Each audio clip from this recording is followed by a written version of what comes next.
I was working long hours, working on property management sales. I was becoming a listing and selling agent as well, building a team, goal setting, teaching, training. So I was learning leadership. I was running, selling real estate and property management and being a mom all at the same time. And I guess my capacity extended. You're listening to Elevate, the official podcast of Elite Agent for real estate industry sales professionals, property managers and leaders. We are proud to present Courageous Conversations, a podcast series focusing on the tough decisions people have made to put themselves on a pathway to success. This episode is brought to you by Connect Now, who makes the business of moving easier for both you and your clients. For more information, visit connectnow.com.au. Please welcome your host, Leanne Pilkington. Hey everyone, Leanne Pilkington here for the very latest Courageous Conversation. And with me today, I have got my friend Ruma Mundi. Hey Ruma, how are you? Good, Leanne. How are you? Yeah, fantastic. Thank you. Now you are the owner of First National Northwestern, which is out in the Hills District. Yes. How's business, firstly? Because you're in lockdown at the moment, like everybody. Business is good with sales and rentals, and obviously being across the two departments, rentals have been super busy. We're getting hundreds of inquiries per property, and sales, we're finding serious buyers still wanting to buy, having their pre-approvals running out or coming. So they're trickling through, but they're serious. So things are moving, and I think it's just about having conversations with the owners to get them to make decisions and timely decisions. So it's been good to get some time to work on the business, so no complaint. Yeah, that's good. Yeah, I'm hearing that a lot, that the pre-approvals are running out and people are starting to panic because it's so time-consuming to get them renewed, that's right? Yeah. Yes. So I was privileged enough to have you speaking at a Catch Up with the Property Girls event in the ACT. It wasn't even that long ago. I can't even believe we were allowed out. Gosh. Anyway, the feedback from that event was overwhelming about how vulnerable you were and how open to sharing your story, which, like all of us, you know, we've all got difficult stories, and that's really the whole point of this podcast, so that people know that how to go about having those courageous conversations and know that there's good stuff on the other side. So can you sort of take me back and talk about when you first came to Australia? So yes, I moved to Australia when I was 22. I'd finished my education. And I did lean into the fact that, you know, I was coming out of a breakup with a boyfriend, so just finding my next. And the opportunity came about to come to Australia and have a break. And it was a big decision at the time because I came here alone. And I guess, you know, that's just been the journey so far. Every decision has led to better places. So Australia is home now, but it was a big step, but it all worked out. Yeah, it would have been a really big step. Yeah. So, as you know, this podcast is around courageous conversations, and I know that you've had some challenges personally and in your business life. Do you want to share, I guess, briefly what happened, but more importantly, how you actually managed to get through it, the conversations that you had to have, the actions that you had to kind of take to get through to the other side? Wow. So this is, I'm going to write a book one day. I keep thinking about it, but I'm going to, you know, make sure that I just, you know, nail it down to some important elements, because, you know, I reflect back on my journey and I look at where I am today, what kind of decisions I needed to make along the way to get to where we are, and how I grew, where I learned, where I could have done better, and definitely about conversations that I have with myself and with others around me. So there's a few things to it. You know, my journey to Australia led me to get into real estate about 3 years. When I arrived in Australia, it took me about 3 years, and in that time I got married, we bought our first house, and then I decided to get into real estate, which was very exciting. I was loving it. And then, you know, as young couples do, we decided to have a baby. And after having my first baby, I was in real estate for about 7 months before I took a break, maternity leave, and got my license. And I wasn't planning to work for a couple of years, but being on a single income led us to, you know, feeling a bit restricted in our choices. And I was always very career driven. So I came to meet my boss, and my baby was 4 months old. And as opportunities arrived at the most crazy times, he was selling his business. And I thought that's a great opportunity for me to, buy the business and truly work. So how long had you been in real estate at that point? So full-time 7 months in residential sales. Yeah, and sure. Look, buy the business. Why not? Absolutely. 7 months in. Yeah, good thinking, 99. In those 7 months, I learned a lot because I was sure you did. Good for you. So I always thought when I walk into a room, I want to work the hardest and I want to do the job the best possible way. Yeah. So I'm very competitive with myself. So God, it took me 25 years to be game enough to buy the business I was running. I think you didn't have a baby, because once you have a baby, you deliver half your brain. So it's like a half brain decision. I love that. I'm going to quote you on that. Ruma said it was a half-brain decision to buy the business after 7 months. My business, because 90% was confidence, 10% was knowledge. And truly, Leanne, I really looked at the state of play at the time. And I was, I was around real estate operators who were not great at what they were doing per se. And, I thought, I can do this. I know the elements of it. I'd worked with a developer for a year prior to residential sales. And I really was like a sponge, even in the 7 months that I worked with my boss, and he was missing. So we had to learn a lot ourselves because he was doing commercial real estate and all of that. So I guess learning, training ourselves, learning from other people, that was my journey. And then taking on opportunities as they come along, because we thought, what's the worst case scenario? If it doesn't work out, we'll start again. So I think it took a lot of courage. There was fear, but self-confidence. And, as I mentioned, I think in my talk as well, what you don't know, you don't feel. Massively, yeah. That's so for sure.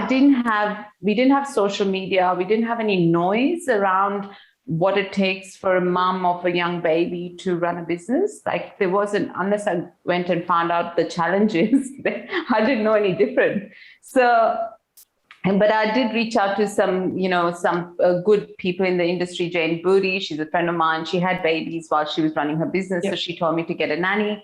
So that led on to me. Great advice.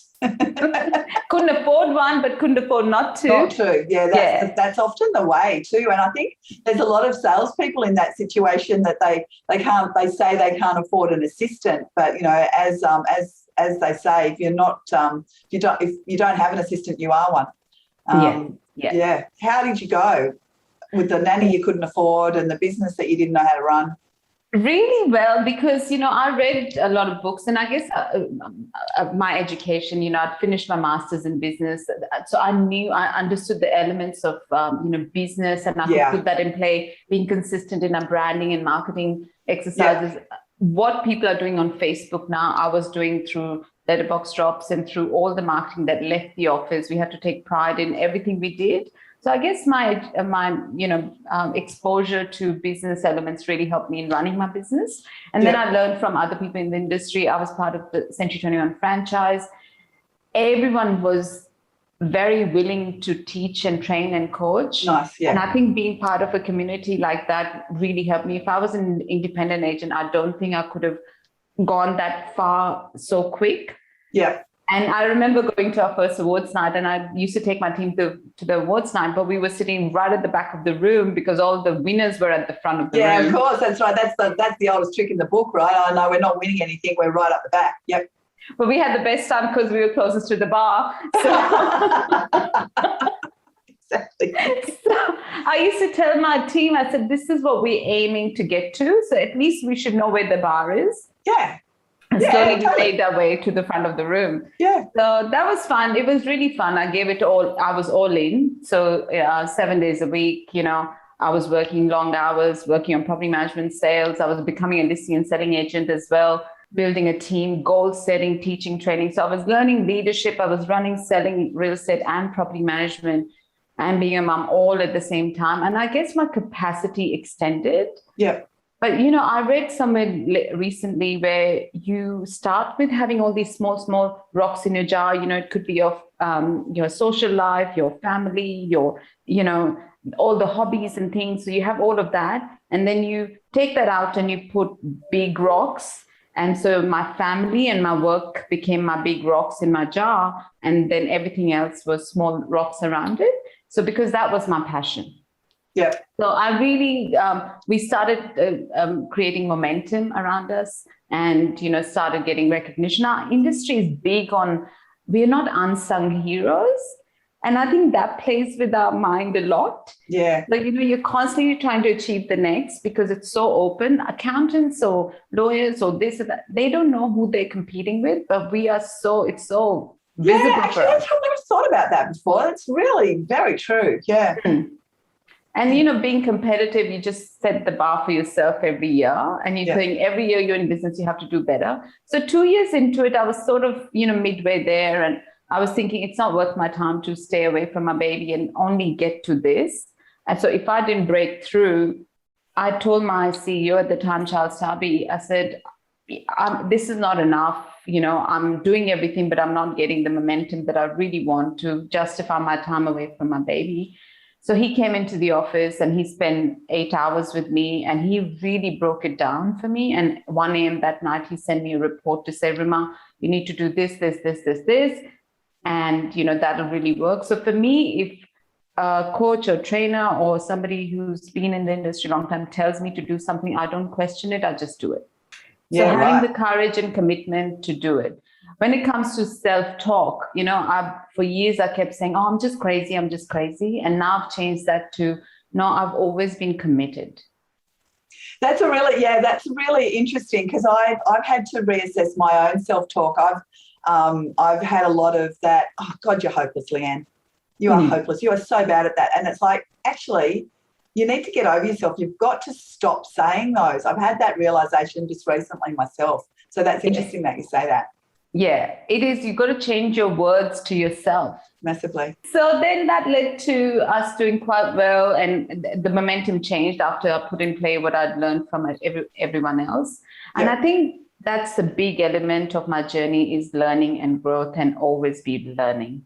A lot of real estate, because obviously leadership is really lacking in a lot of real estate businesses because it's the number one lister and seller is usually the business owner, and they're so busy running around listing and selling that they don't have a lot of time to really lead their team. But there's also a bit of a lack of willingness, I think, that whole learning piece. They're not really being prepared to be held accountable or to try new things and push themselves outside of their comfort zone.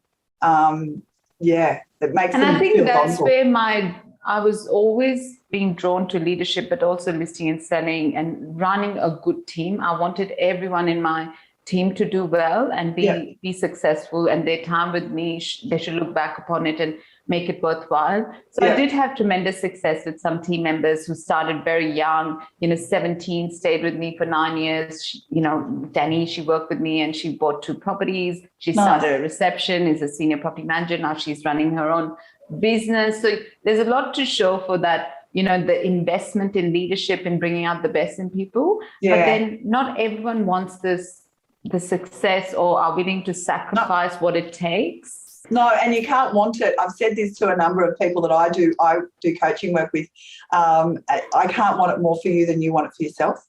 It's just, I only realized that recently. I always wanted more for people. And I was pulled aside by someone to say, Ruma, not everyone wants to be Ruma or sacrifice all that you have sacrificed. And you'll love this. I had a receptionist, a young receptionist.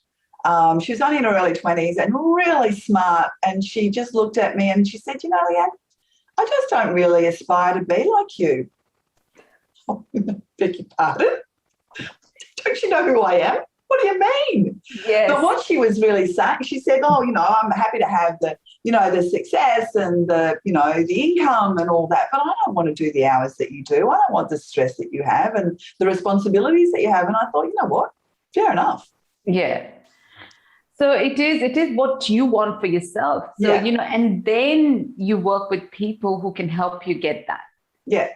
I've found in leadership, it is so, mind-boggling that you want so much from people because you see the potential.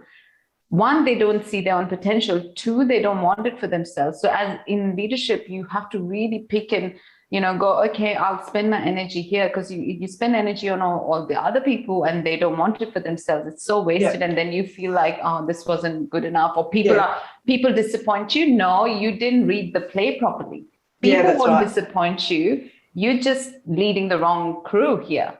Right. So that was huge. But I have tremendously enjoyed the leadership space, but I've also enjoyed my listing and selling.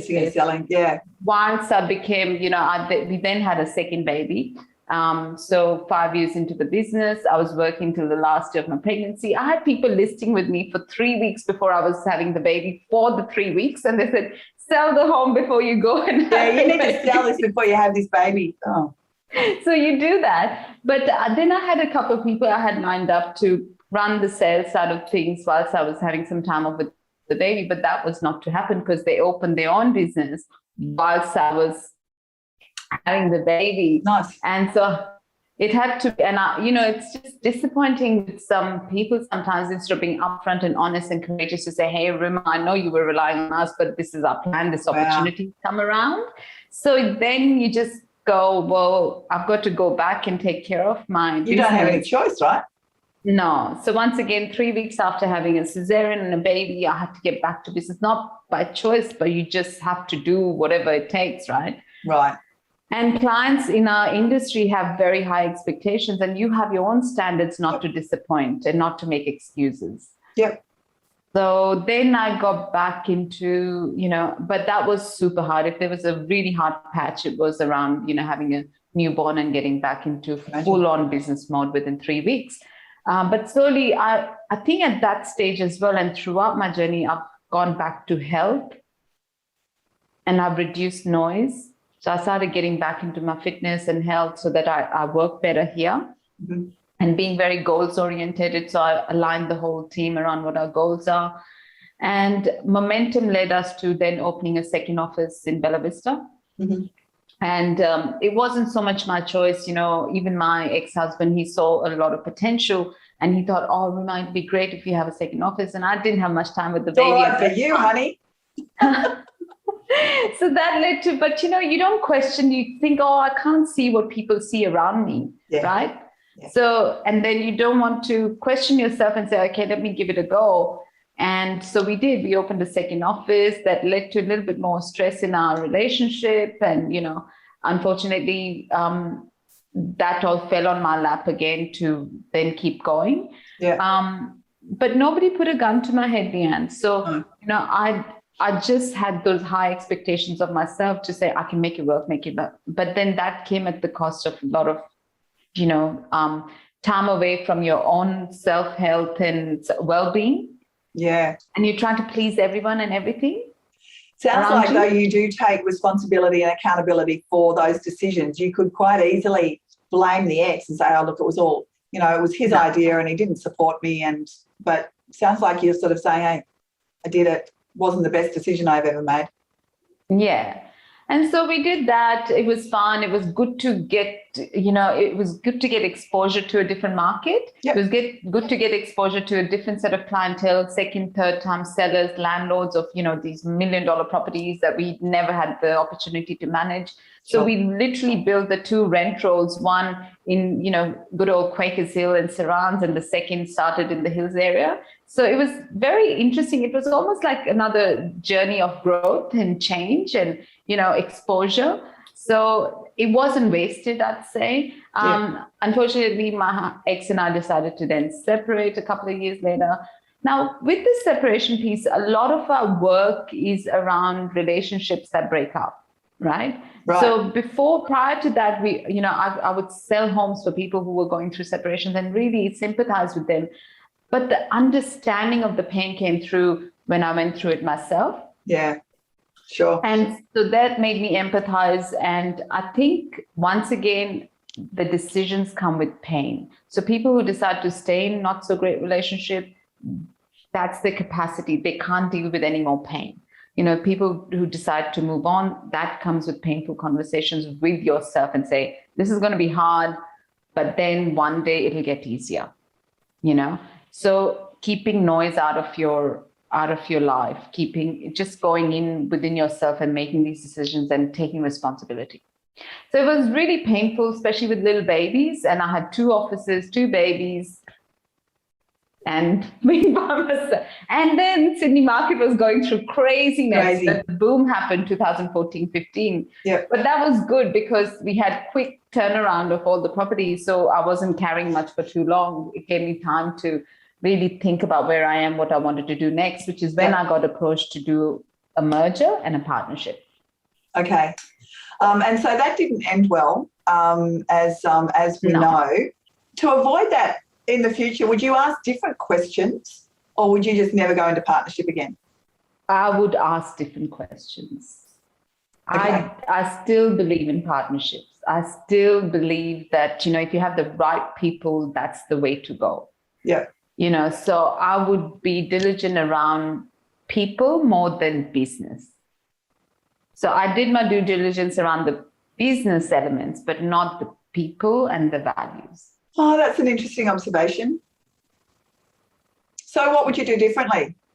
I would spend more time getting to know the value system of my of the business partners, because the principle of the business worked, Leanne. So we quadrupled the sales. It was highly profitable. The principle of the partnership worked, but with the wrong people. And also, the intent. So I'm very trusting. If I meet you, you have my trust. You don't have to earn my trust. If you say, this is who you are, I'm very trusting by nature.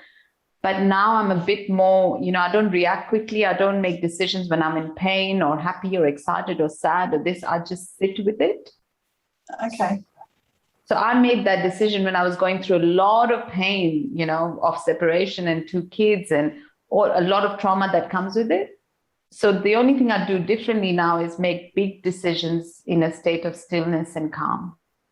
Yeah, that's excellent advice, actually, because I think you do. If you reflect on all the decisions you've made in your life, the ones that maybe don't work out well are going to quite often be when you are not in the right state of mind to be making those decisions. I hadn't thought about that, but that's really good advice. So if you're disciplined enough to just stop, and for someone who, like me, I work at a very fast pace, I make decisions on the go, and I'm always on the move. To sit still with something has been a lot of hard work. Yeah. But it's paying off. Yeah. I want to quickly help someone. I want to quickly give somebody my time. I want to quickly, reach out and give a solution. I want to quickly fix things. I'm a fixer. But now I just sit back and go, it's not my circus, or I don't want to invest my energy here. If I make this decision, would I regret it tomorrow? I wanted to buy a border collie puppy during this lockdown. Of course. I got so excited looking at this puppy, and and then I just sat on it for a couple of days, and I thought, no, you don't have room to take another life in. That's right. You've got your hands full, love. Absolutely. Sometimes, I tell my team that I procrastinate until I'm certain of the way forward, but I don't really procrastinate. It's just like I'm happy to sit on a decision for a period of time until I'm comfortable that it is the right way forward. So I probably need to change my language about that as well. I'm going to be sitting with it rather than procrastinating about it. Just sitting with it. So in the last... I'm writing that down. Yeah, that's good. So in the last, I think, 6 months, I have started reading. A friend of mine introduced me to Stoicism and the life of Stoics. Yeah. And, ancient philosophy, how that's relevant in the current times, and learning from the ancient philosophers, which philosophy to me was always boring. I know. It's a bit airy-fairy, really, wasn't it? So you're getting the daily Stoic from Ryan Holiday. Yes. Ryan Holiday, I should say. Yeah. Ryan Holiday. And then I read, so, during my Supreme Court battle, the 15 months that I was in it, it was a very lonely journey and a lonely battle, but a friend of mine introduced me to The Obstacle is the Way by Ryan Holiday. Yeah. And that truly helped me through the journey and made me understand what was going on, how I had to address things, and really believe that's just going to get me to somewhere that I won't get to unless I get through this. Yeah. You know, the difficult, hard, gut-wrenching stages of those battles. It was the books that I read at the time and the noise that I deleted from my life, and only reaching out to people who could really help me and not add to drama. Yeah. And so Ryan Holiday has been amazing, but then I didn't read the Daily Stoic, and now I'm addicted to it. It really helps me zone inwards and really work on myself. He talks about living your life greatly, but it can't happen overnight. Just doing something every single day. Yeah. So I happened to pick his book before even starting Daily Stoic on stillness is the key. So we talk about, sitting on decisions and things like that. I highly recommend that book for leaders and people who want to really achieve greatness in their life. Stillness is the key. So I've just finished that, and I might reread it because I think I'll get something more out of it. Yeah. So just being a reader and being, growth orientated, and that's how you change your language. Right. And that's how you change your conversations with yourself. Yeah. And for me, I'm leading my children. So the two girls who are looking up to me every single day, I have to be really mindful of self-talk, because in the younger children, girls especially, I'm fat, I'm this, I'm that, I'm this, I'm not, I'm dark or whatever. And I have to be very quick to help them change conversations. Yeah. And even with my friends, like, women are very big on having bad self-talk. Yep. I catch some really good women having really bad self-talk. Can I tell you a secret? Blokes have bad self-talk too. I always thought it was women, but there's a lot of blokes that really beat themselves up as well. So I think it seems to be all of us. Yes. As simple as I'm my worst enemy. How many people say that? I'm my worst enemy. And I'm going, no, you're your best friend. Yeah. I wear a bangle. And I go, whenever I have something negative, I change it to the other hand. Oh, okay. So, and I've given a bracelet to my friends and say, I want you to snap yourself with one of those string bracelets whenever you have bad self-talk. Yeah. You've got to change it. So we as moms or as leaders, we want our children or our team to have better self-talk, but then they see us having not so great self-talk. Yeah. So, once again, leadership is such an exposed position. You don't have the luxury to not practice what you preach. Yeah, that's right. You get called out on it if you don't. If there's somebody listening who wants to go out and actually start their own business, what would be your best tip for them? The best tip for them would be to literally train themselves, learn every aspect of what it takes to run a business, listing and selling agents. I've had to learn through my years of journey, but sitting with someone who's done it before. Yeah, so find a mentor. Yeah, is fundamental. So learning all the aspects of what it takes to, run a successful business. I think if they're starting to run a business, they should take some time to learn from others. You don't have to reinvent the wheel. Yeah, that's right. There's been so many people that have done it before you. Yeah, absolutely. Well, thank you so much for taking the time. I do appreciate it. I know how very, very busy you are. So it's always lovely to catch up. And I'm sure I'll speak to you again very soon. Yes, you will. Thank you, Leanne. We hope you enjoyed this episode of Courageous Conversations, with thanks to connectnow.com.au. Don't forget to get access to all of Elite Agency's premium resources, including a detailed episode guide for this podcast. Visit joineliteagent.com.